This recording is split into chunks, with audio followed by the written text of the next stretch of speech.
치기만 할까? 올해도 재테크는 망한 걸까? 한 번이라도 이런 생각해본 적 있다면 반드시 기억하세요. 네이버 넘버원 재테크 카페, 월급쟁이 부자들의 노하우가 담긴 공식 가계부, 2020 월급쟁이 부자 가계부. 25만 회원이 인정한 강력한 절약 저축 효과는 기본. 월급만으로 3년 만에 30년치 연봉을 만든 재테크 습관과 월급쟁이 부자들 카페만의 실용도 200% 재테크 꿀 정보가 담겨 있습니다. 2020년 부자의 꿈, 2020 월급쟁이 부자 가계부가 도와드리겠습니다. 2020 월급쟁이 부자 가계부, 위즈덤 하우스.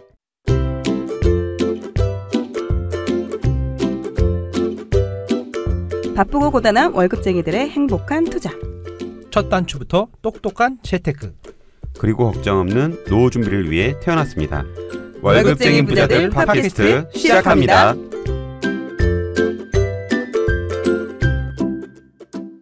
안녕하세요. 안녕하세요. 네, 월급쟁이이면서 부동산 임대사업, 주식, 그리고 창업까지 다양한 분야를 통해 자산을 축적하신 분이 계시다고 해서 모셨습니다. 유튜브, 블로그, 최근 인스타그램까지 다양한 SNS를 통해 많은 분들에게 경제적 자유를 이룰 수 있도록 도와주고 계신 분인데요. 네, 루지님 모셨습니다. 안녕하세요. 안녕하세요. 루지입니다. 안녕하세요. 안녕하세요. 네, 안녕하세요. 저는 루지님을 유튜브에서 먼저 뵀습니다. 그래서 목소리랑 이렇게 얼굴이 좀 익숙한 것 같아요. 저한테는. 그 팬더? 팬덤? 팬덤? 아니야, 그 가면이. 네. 배트맨? 블랙팬서. 블랙팬더. 팬더군요. 팬더고? 미안해. 제가 딴 사람 걸 봤다냐? 네네. 제 잘못입니다. 내 지식이 짧아. 팬더. 예, 오늘은 가면을 안 쓰고 오셨습니다. 네. 근데 되게 훈남해요. 네, 감사합니다. 맞아요. 네. 가면 안 써도 될 것 같은데. 네. 유튜브 네. 채널명이 파이프라인 루지 TV 맞죠? 네, 맞습니다. 근데 제가 루지님 그 유튜브도 있다고 해서 제가 루지를 딱 쳤거든요.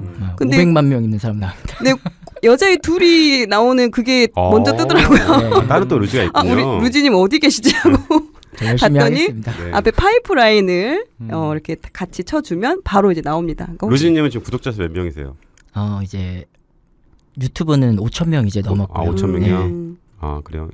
이 방송 들으시면은 보통 한 10만 들으시니까 네. 많이 되지 않을까 생각이 들어요. 네. 네, 확인을 해보셔요. 네, 얼마나 드셨는지. 네. 네, 지금 현재 직장을 다니시면서 투자 활동을 한다고 들었습니다. 이제 소개에서 말씀드린 것처럼 월급쟁이시라고 들었는데 언제부터 이렇게 투자 시작하게 되셨나요? 본격적으로 부동산 투자를 시작한 거는 이제 15년도고요. 제가 이제 이전에 계속 점포 개발 업무를 했는데 회사에서요? 네. 월급쟁이로 있으면서? 네, 좋은 기회를 얻어가지고 점포 개발 쪽을 맡았어요. 그래서 우연한 기회로 이제 광교 중앙역 쪽에 그 상권 조사를 해달라는 요청을 받고 이제 그쪽에 가서 이제 광교 그 중앙역 앞에 있는 그 광교 아비뉴 프랑이랑 네, 맞아요. 프로지오 월드마크 그쪽 두 개의 상권 스트리트몰 상권 분석을 하면서 이제 주위에 현수막이 붙어 있는 거예요. 그러니까 지금 제가 생각하면 그런 현수막을 쫓으면 안 되는데 아무것도 몰랐으니까 현수막을 보고 오피스텔 소형 회사 보유분이라고 써 있는 거예요. 근데 그걸 보고 전화를 했더니 부동산 중개인인 거예요. 저는 당연히 건설사인 줄 알았는데 그래서 가서 얘기를 들었더니 거의 뭐 약간 잘 왔다라는 싶은 그런 그쵸. 얘기로 옳다구나. 네, 옳다구나. 먹잇감이 왔구나. 호구 왔는가? 네, 진짜 호구 왔는가 이런 식으로 정말 혼신을 다해서 그냥 저는 가만히 있는데 1시간 내내 이거 사야 되는 이유에 대해서 얘기를 하시는 거예요. 솔직히, 우선 앉아보게. 네. 이게 제가 점포 개발을 이전에도 한 2, 3년 이전에도 해왔다가 제가 상권에 대해서만 봤지 진짜 부동산 이 아파트 시세를 한 번도 못 봤었어요. 그러니까 주거용에는 거의 관심이 없으셨네요. 네, 진짜 이게 사람이 아는 만큼 보인다고. 맞아요. 그래서 이제 집에 가서 브리핑 결과를 듣고 이제 검색을 해서 혼자 이제 찾아봤더니 이게 처음이니까 다 좋아 보이잖아요. 그렇죠. 뭐 신분 당선이 이제 내년 1월에 개통하고 도청 들어오고 막 이런 얘기가 나와서 우선 제가 주말에 다시 갔어요. 그런데 또 웬걸 사실인지 모르겠지만 나갔다고 하시는 거예요. 그래서 이제 다른 부동산 갔더니 똑같은 게 또 있는 거예요. 근데 이게 마이너스 2,100부터 1,200만 원까지 마이너스 난 게 있어서 이걸 그러면 어떻게 진짜 사면 되냐. 전 다 물어봤죠. 모르니까. 그랬더니 자기가 CJ 계열사나 뭐 이쪽 롯데마트 쪽 임직원 숙소나 뭐 탈의실 무조건 구해줄 테니까 우선 계약금 넣어라. 무조건 전세 한 바퀴 돌리면 너 돈 다 회수할 수 있다. 임대까지 맞춰준다. 네, 임대까지 맞춰준다고 나만 해서 믿게 호구. 네, 정말 호구처럼 모든 아니, 초보 때는 저도 그렇게 네, 당했어요. 맞아. 네, 그래서 말씀드리는 거예요. 네, 그래서 진짜 그 상황이 다 그려져. 네, 그래서 사장님만 믿겠습니다. 진짜 그랬어요. 진짜 되는 거죠. 네, 진짜 호구처럼 뭐 믿어내죠. 예, 약속 지켜요. 예, 아이 그럼. 막 나만 믿어. 그래서 고마워서 커피도 사드리고 그냥 막 커피도 진짜 호구짓 다 했는데 네.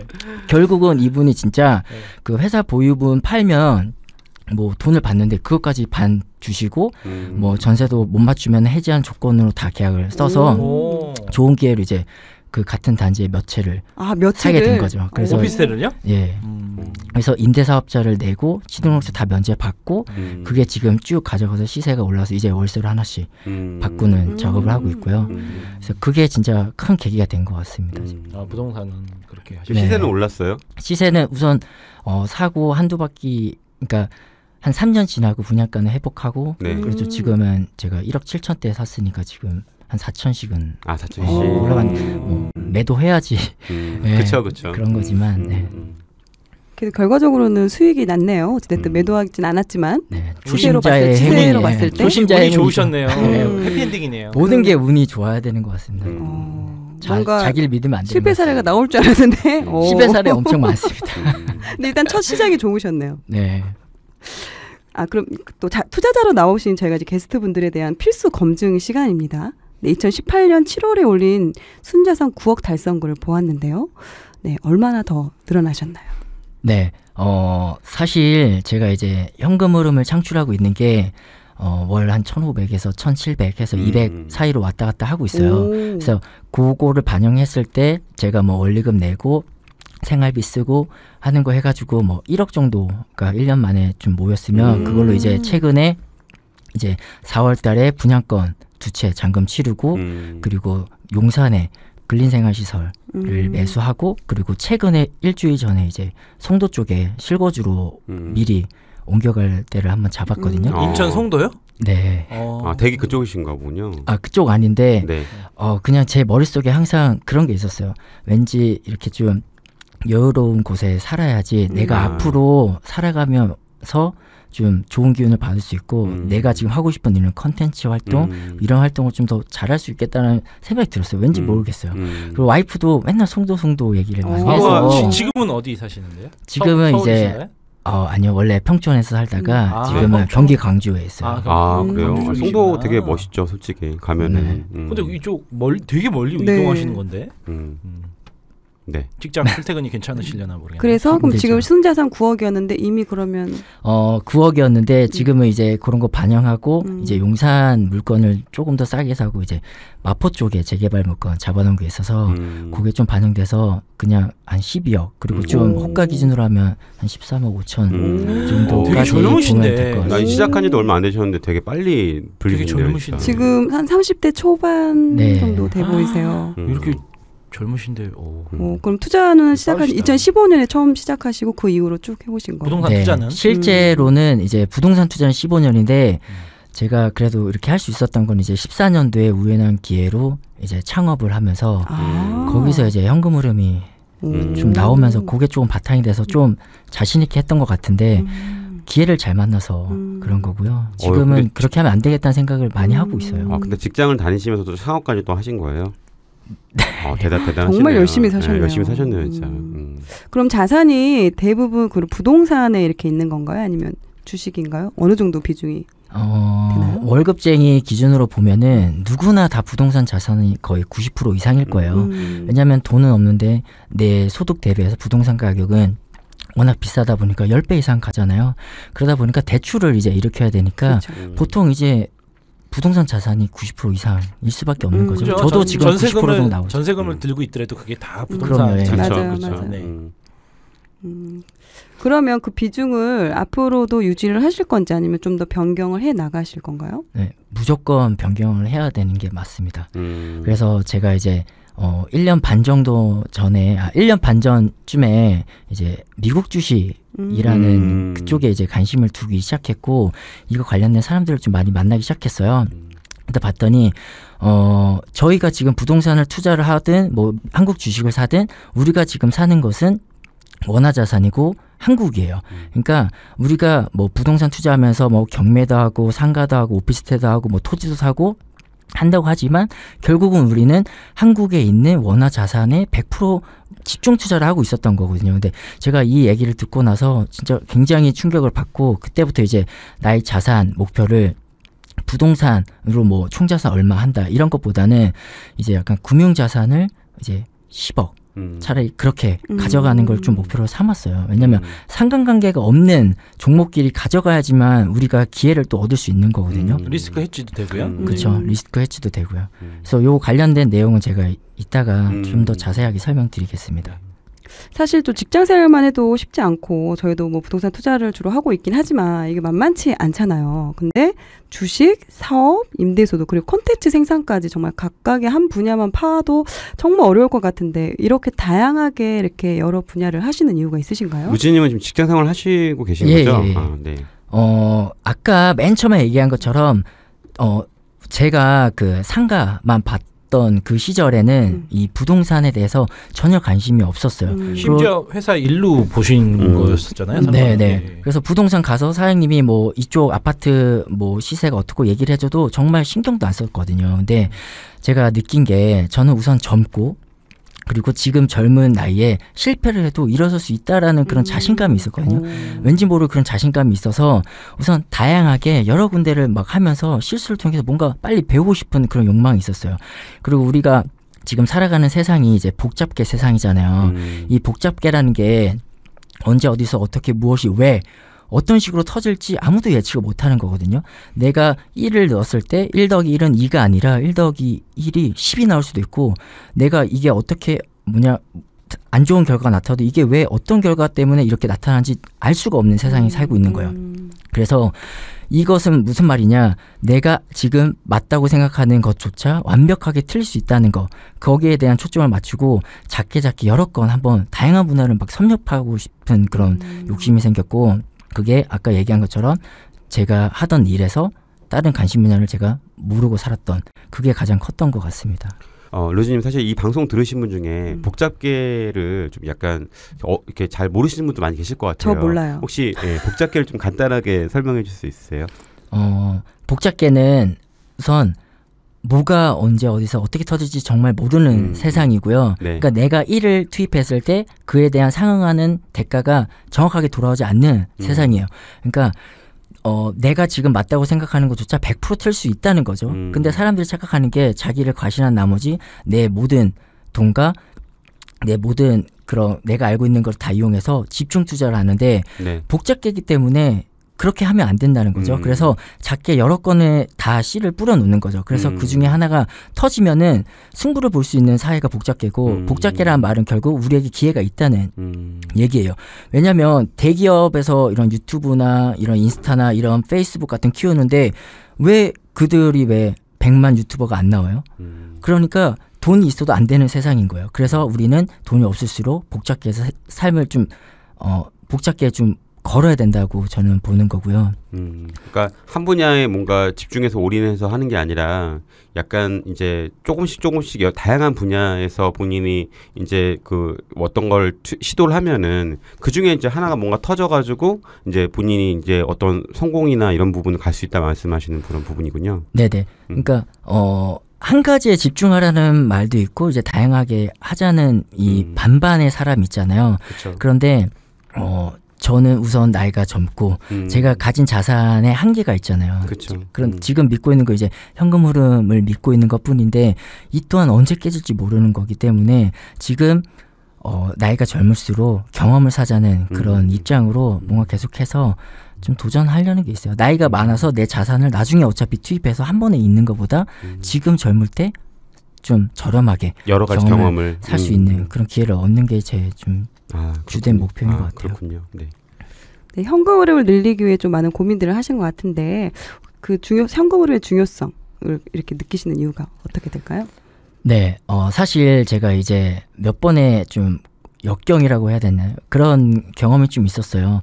당장 내일 소득이 끊길 수 있겠다라는 생각을 한 기회가 3번 있었거든요. 저는 그래서 그 역경을 어떻게 보면 기회라고 생각해요. 그게 없었다면은 제가 추가로 뭔가 해야겠다는 생각을 안 했을 거예요. 그냥 회사만 다녔겠죠. 회사에서 월급이 따박따박 나오고 공무원들 뭐 죽을 때까지 연금이 나온다는 확신이 있다면 누가 힘들게 이렇게 노력을 하면서 더 추가 수입을 하겠어요. 네, 그래서 젊은 나이에 제가 처음으로 한 10년, 20년 다닐 수 있을 거라 생각했던 믿었던 곳에서 약간 안 좋은 그런 이슈가 있어서 정말 처음으로 네, 다른 생각을 하기 시작을 했던 거죠.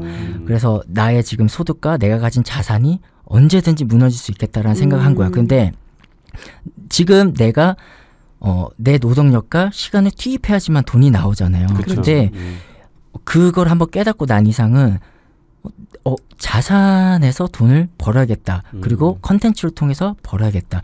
약간 이런 쪽의 책을 좀 접하면서 진짜 생각이 완전 180도 변했던 것 같아요. 월급쟁이로 노동소득만 바라보고 있었는데 그 노동소득이 언제든 날아갈 수 있고 사라져버릴 수 있는 불안감이 새로운 소득에 대한 그 공부를 시작하게 만든 거네요. 네, 맞습니다. 그럼 현금으로 확장을 위한 시스템 5개가 있다고 하셨는데 자세히 설명해 주시겠어요? 네, 제가 생각하는 이제 현금 흐름 확장에 대한 시스템은 5가지인데요. 우선 근로소득, 그리고 컨텐츠 소득, 사업소득, 임대소득, 배당소득 이렇게 5가지가 있는데 이제 앞에서부터 뒤로 갈수록 우리의 노동력과 시간이 줄어드는 소득이에요. 그래서 하루라도 젊을 때 이제 근로소득, 컨텐츠 소득으로 나의 노동력과 시간을 최대한 활용을 해가지고 이제 뒤에 있는 것들을 하나씩 바꿔가는 작업을 해야 되거든요. 근데 컨텐츠랑 근로소득이 다른 것은 근로소득은 내가 진짜 풀로 뛰어야지만 얻을 수 있는 거고 회사가 10배, 100배 번다고 해서 내 소득이 거기에 맞게 들어오는 게 아니잖아요. 그렇죠. 근데 컨텐츠라는 그런 것들은 내가 투입한 만큼 성과를 얻을 수도 있는 거고요. 왜냐하면 컨텐츠가 어떻게 보면 아까 얘기했던 복잡계의 영역이니까요. 내가 만약에 유튜브나 인스타를 하는데 지금까지는 하나도 뭐 반응이 없어도 제가 아는 분들은 그중에 한 개만 터져도 이게 갑자기 승승장구하시고 그 사람 자체가 변하더라고요. 좋은 방향으로. 그래서 컨텐츠라는 거는 한번 내 재원을 투입해 놓으면 결국은 지금 우리가 이렇게 녹화하는 순간에도 누군가는 팟캐스트를 듣고 있을 거고 제 유튜브를 그렇죠. 보고 블로그를 보고 자동으로 24시간 돌아가는 시스템이 된다는 면에서 근로소득보다는 뒤에 있다고 보는 거고요. 이제 컨텐츠 근로소득을 이제 통해서 이제 나만의 사업체를 해야 되는데 사업가, 창업가, 장사 이 3가지를 저는 그냥 사업소득으로 보는 거예요. 근데 사실은 장사와 사업의 차이가 뭔지 아세요? 코코드림님? 장사는 내가 직접 하는 거. 네. 사업은 뭐 내가 아니어도 시스템으로 돌아갈 수 있는. 네, 맞습니다. 장사는 내가 항상 있어야지만 되는 거고 사업은 내가 어디에 있어도 내가 결제만 해주면 의사결정만 해주면 되는 게 사업인데 그런데 이 2개를 같이 장사나 사업을 같이 보는 이유는 지금은 그런 시대가 아니라는 거예요. 세상이 바뀌었고 사업도 너무나 초경쟁 사회이기 때문에 내 시간과 노력이 투입되지 않으면 바로 결과로 나타나는 세상이에요. 그래서 사업이 이제 3번째 위치한다고 저는 생각하고 있고요. 이제 이게 제가 창업하면서 느낀 거고요. 그래서 이제 다음으로 보는 게 임대소득이에요. 임대소득은 진짜 대한민국에서 여러분들이 믿고 있는 것처럼 정말 불로소득은 맞아요. 근데 이것 또한 나이가 들수록 내 채수를 줄여서 더 나은 자산을 바꿔야 되고 그게 이제 뭐 작은 빌딩이 될 수도 있고요. 작은 거를 이제 큰 거로 바꾸는 작업을 꼭 하셔야 된다고 저는 생각을 해요. 왜냐면 나이 들어서도 내가 뭐 누수가 터져가지고 스트레스 받고 누수 저 정말 많이 터졌거든요. 수십채를 관리하기가 너무 힘들거든요. 우선 저는 뭐 구축을 위주로 사다 보니까 누수 터지면은 그날 막 스트레스 받죠. 그리고 이제 뭐 공실 문제도 있을 수도 있고 인테리어도 신경 써야 되고 임차인들 뭐 연락처 문자만 받아도 약간 막 좀 떨리는 순간도 있었고 막 그런 거를 나중에도 전 하고 싶은 생각이 없었어요. 근데 그거는 우리가 부자가 되기 위해서 거쳐가야 되는 필수 과정인 거예요. 그래서 이 근로 컨텐츠 사업 임대소득을 통해서 배당소득을 옮겨가야겠다 생각하는 거예요. 왜냐하면 앞에 거는 내 노동력이나 뭐 시간을 투입을 해야 되지만 배당이라는 것은 그게 아니거든요. 이따 설명드리겠지만 우리가 모르는 기업들이 굉장히 많아요. 50년, 25년, 10년 이상 배당을 한 번도 빠짐없이 매년 2자릿수로 성장한 기업들도 되게 많아요. 월 배당 해주는 것도 있고 분기 배당 해주는 것도 있어요. 근데 이걸 왜 안 하냐? 진짜 몰라서 안 하는 거라고 저는 생각하거든요. 그래서 이거를 제가 깨달은 순간 저는 이제 앞단의 것들은 다 수단으로 여기고 내 최종 골은 배당 소득이고 그래서 금융소득을 뭐 10억 약간 그런 쪽으로 목표를 좀 바꾸기 시작한 것 같아요. 최근에. 그러니까 루지님께서 말씀하신 컨텐츠 소득은 지금 하고 계시면 블로그나 아니면 유튜브를 이용해서 이제 발생하는 소득을 말씀하신 건가요? 네. 근데 지금 제가 컨텐츠 소득이라고 얘기한 거는 네. 이 컨텐츠 소득이라는 말 자체가 되게 리스크한 게 네. 내 정보를 팔아서 돈을 챙기겠다고 생각할 수 있잖아요. 근데 그런 개념은 아니고 컨텐츠라는 것은 내 이 5가지를 함에 있어서 필수적으로 가져가야 되는 거라고 생각해요. 내 마인드를 위해서 내 투자 기준이나 뭐 내가 글을 올린 거에 대해서 상대방이 피드백 해주는 거 통해서 내가 배울 수도 있고 근데 이게 나한테도 도움이 되고 남에게도 도움이 되면 정말 좋은 거죠. 내가 선의로 이렇게 글을 올리고 영상을 찍고 한 게 반응이 돼야지 그게 소득으로 이어지는 거지 내가 소득을 생각하고 시작을 하면 안 되는 거라고 저는 생각하거든요. 네, 그럼 다양한 분야에서 또 이제 투자를 하고 계신데 그럼 그 중에서 가장 수익이 많이 난 투자 사례가 있으신가요? 아무래도 부동산 쪽이실 것 같은데. 근데 부동산은 제가 지금까지 뭐 매도하면서 시세 차익을 챙긴 적은 사실 그럼 없어요. 매도를 아직 하진 않아요. 매도는 하진 않고 월세나 전세가 이렇게 들어오는. 네, 그것도 이제 이따가 설명드릴 텐데 저는 우선적으로 부동산에 있어서는 뭐 주식도 마찬가지고 어떤 자산이든 내 목표 이룰 때까지는 그 시세 상승분을 누리되 담보 가치가 증가가 돼서 나중에 대출을 일으켜서 투자금을 회수하는 쪽으로 저는 항상 생각을 하고 있거든요. 그래서 제가 실제로 돈을 번 것은 이제 창업이죠. 이제 14년도에 했던 그 창업이 이제 60개월 되면서 만기가 되면서 권리를 더 받고 이제 정리를 한 건데 그게 가장 큰 소득원이 됐고 어떻게 보면 그게 어떻게 보면 시세 차익이 된 거라고 보시면 될 것 같아요. 네, 이렇게 다양하게 투자 활동을 하시면서 또 성과를 이제 내셨기 때문에 각각 분야에 대한 그런 투자 철학이나 기준이 있으실 것 같은데요. 앞으로 저희가 하나씩 파헤쳐 보도록 하겠습니다. 네, 소득이나 자산의 가장 많은 비중을 차지하고 있는 현재 부동산 분야부터 이제 시작을 하려고 하는데요. 부동산도 시세 차익형과 수익형이 있잖아요. 어떤 걸 주로 투자를 하시나요? 네, 이게 진짜 애매한데요. 지금은 제가 이제 현금 흐름 투자를 해야 된다고 얘기를 계속 하지만 결국은 저도 지금은 현금 흐름을 뭐 부동산 통해서 엄청 내고 있는 건 아니고요. 이제 앞을 보고서 가는 거예요. 그러니까 내가 지금 시세 차익을 바라고 가지만 그럼에도 현금 흐름에 집중해야 겠다고 생각을 같이 하고 가는 것과는 다르다 생각하거든요. 그래서 내가 만약에 시세 상승을 바라고 우선 이거를 계속 지켜나가면서 관리를 하면서 이제 담보 가치가 증가가 될 거잖아요. 그 담보 가치라는 것은 내 대출 한도가 늘어나는 거죠.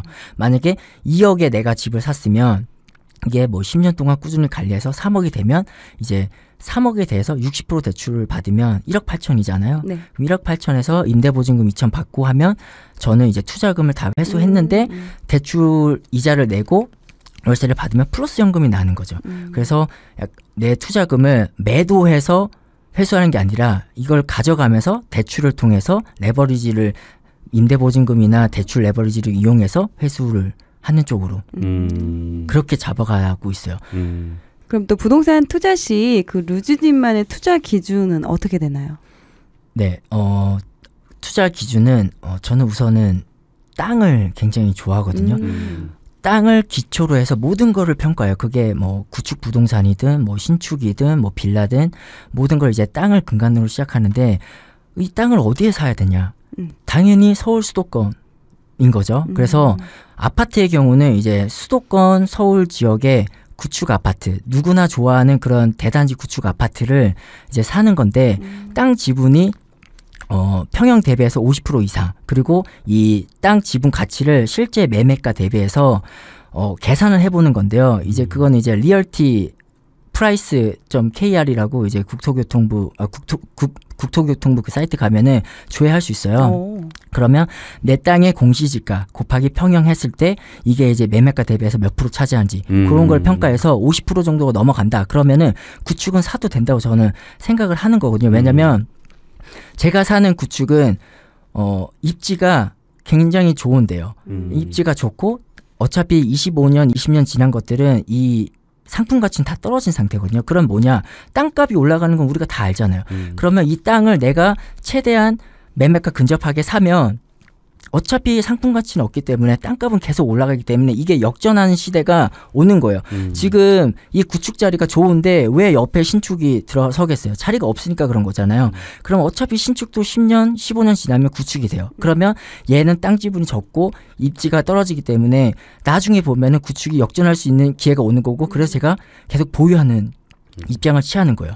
어차피 입지 좋은 데는 개발이 될 수밖에 없거든요. 그러니까 그런 비율을 믿고 가셔야 되는 거라고 저는 생각을 해요.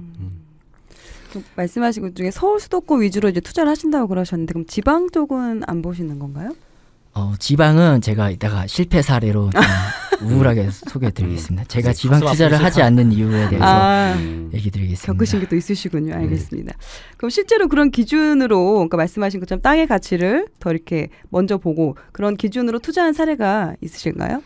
네, 이제 최근에 제가 이제 블로그에 이제 4월 달에 올렸었거든요. 서울에 땅 지분 10평을 꼭 갖겠다 라고 했고 이제 그게 이제 텔레그램 구독자분들에게도 먼저 얘기했어요. 제가 사고 얘기한 게 아니라 먼저 얘기하고 사겠다. 그 계획을. 과정을 같이 했어요. 인장하는 것부터 어떻게 부동산 상대하고 그거를 매일매일 공유를 했어요. 그래서 실제로 저와 같이 한 분도 있고 그분도 이제 용산에 상가를 사서 꽃집을 운영하고 계시고 저도 이제 거기에 세를 주고 이제 펍 하시는 외국인 임차인을 구해서 지금 상가로 돌렸는데 이것도 어떻게 샀냐면 제 기준은 서울 같은 경우는 이제 노후도에 따른 개발 압력이 큰 지역에 땅을 사는 건데 이 땅을 사 놓는다는 것은 이제 서울 같은 경우는 우리가 생각하는 도심이 있잖아요. 서울역, 뭐 용산, 강남 3구 이런데 땅을 사 놓으면 어차피 언젠가는 개발이 될 거란 말이죠. 그러면 이것도 이제 아까 제가 구축 아파트를 매수한 것처럼 빌라를 그렇게 사는 건데 제가 다주택자인데 어떻게 대출이 나오냐라고 할 수 있잖아요. 근데 그것 또한 이제 근생 물건을 사면 되는 거예요. 이제 도로변에 그 나와 있는 상가 가치가 있는데 주택으로 쓰고 있는 그런 근생이 있어요. 그런 거를 1층을 잘 사서 내가 실제로 그 주택을 상가로 바꾸는 작업을 하는 거죠. 상가로 바꿔서 뭐 벽을 허물어서 유리를 넣는 거죠. 그래서 상가로 바꾸면서 그 시세를 내가 만들어 가는 거죠. 그래서 그렇게 작업을 해서 실제로 임차인을 구해서 상가나 뭐 오피스 사무실을 운영하고 있고요. 그래서 이 개발 압력이 큰 데를 저는 이제 용산으로 보고서 용산에 이제 가장 큰 호재가 뭐예요? 용산 역사 개발하는 게 있죠. 그렇죠. 그런데 제가 생각하는 것은 이제 우리가 아는 그런 역사 뭐 이런 뭐 기타 호재보다는 이제 용산 민족공원이라 생각하거든요. 미군 부대 나가구나. 네, 왜냐하면 우리가 지금까지 봤던 공원들이 그냥 다들 이제 흔히 아는 여의도 공원 수준을 생각하는데 이 용산 민족공원은 크기가 어느 정도냐고 하면은 은평 뉴타운 수준이에요. 네, 이 남산 축부터 해가지고 쭉 용산 민족공원까지 해가지고 한강공원까지 이어지는 그 세로축 가로축이 굉장히 큰데 이 공원은 우리가 경험을 하지 못해서 이것에 대해서 감이 없는 거지. 실제로 진짜 부는 어디에 형성되어 있냐면은 녹지가 많은 곳에 부가 항상 형성이 되거든요. 그래서 용산 민족공원을 중심으로 왼쪽은 이제 업무타운이 될 거고 이제 우측은 한남 뉴타운부터 해가지고 이제 좀 먹자부터 해가지고 고급 단지가 될 거예요. 그래서 우측으로 제가 이제 그런 식으로 땅에 투자를 해서 지금 월세룸을 내고 있는 거고요. 그런 거예요. 만약에 내가 자꾸 시세 차익만 생각했으면은 이런 투자는 하면 안 돼요. 그냥 묻어놓고 가는 거니까요. 근데 내가 워낙 싸게 사가지고 대출을 일으켰는데 월 현금흐름 나오면 내가 버틸 수 있는 거예요. 제가 들어간 곳은 구역 지정이 안 된 곳이거든요. 만약에 구역 지정 들어간 곳은 지금 뭐 3석 지불해야 되는데 이런 곳은 내 돈 5천만 원, 6천만 원이면은 집은 10평 살 수 있거든요. 지금도 기회가 있어요. 근데 이거를 제가 왜 샀냐면은 항상 그 기준이 있잖아요. 땅도 기준이지만 무조건 가격이 좋아야 되잖아요. 소콜님이 옛날 얘기했잖아요. 좋은 가격은 없고 좋은 매물만 있다. 이런 좋은 얘기 했었잖아요. 그건 아시네요. 제 책 제목은 아까 전에. 제가 이 얘기 굉장히 많이 쓰거든요. 제 책 제목은 기억 못 하시고. 네. 알고 있는 사람이 더 신기해요. 요새는. 네. 그래서 지금 용산 같은 경우는 제가 이게 너무 용산 얘기하면 좀 그런가요? 괜찮아요. 네. 용산 같은 경우는 뭐 그런 거예요. 이제 10년 전에 최고가를 찍었던 곳이거든요. 그렇죠. 네, 그래서 지금 옛날 시세보다 뭐 3억이라 그러면은 뭐 2억짜리 시세, 2억 정도 시세밖에 형성이 안 되는데 이분들이 왜 파냐? 그게 이제 손실 회피가 있는 거예요. 손절을 빨리 하고 싶은 거예요. 이게 10년 동안 올랐는데 다른 데는 막 천지개벽하고 용산 아파트 계속 올라가는데 시세는 1억이 떨어졌어. 그쵸. 그래서 파는 물건, 그런 눈먼 물건들이 아직도 많은 거예요. 그래서 그 사람들이 놓치고 있는 건 땅을 놓치고 있는 거예요. 땅값은 그 사이에 2.5배, 3배가 올랐거든요. 공시지가가. 그러면은 지금 땅을 10평을 잘 사놓으면은 내 매매가를 훨씬 뛰어넘는 수준으로 살 수도 있는 기회가 있는 거거든요. 그래서 그런 쪽으로 잘 알아보시면 충분히 좋은 기회 잡으시지 않을까라고 저는 생각을 해요. 뭐 용산 한남 뉴타운 사러 가야 되나요 우리가? 네, 어쨌든 사실 청취자분들이 사실 판단하셔야죠. 류진님은 이제 자기의 사례를 통해서 본인의 의견을 한 거고 사실은 뭐 그런 부분 청취자분들이 또 이제 각자의 투자 기준이나 이런 걸 따라가지고 또 판단하시는 게 좋을 것 같아요. 네. 네, 제가 막 그렇게 그렇게 얘기를 하는 게 아니고 그냥 제 최근 사례 그리고 가장 기억에 남는 사례로 하나 얘기하는 거고 네. 어디서든지 이런 기준은 다 통용될 수 있다는 거. 그거는 땅을 유의 좀 기준으로 부탁드릴게요. 계산해라. 네, 네.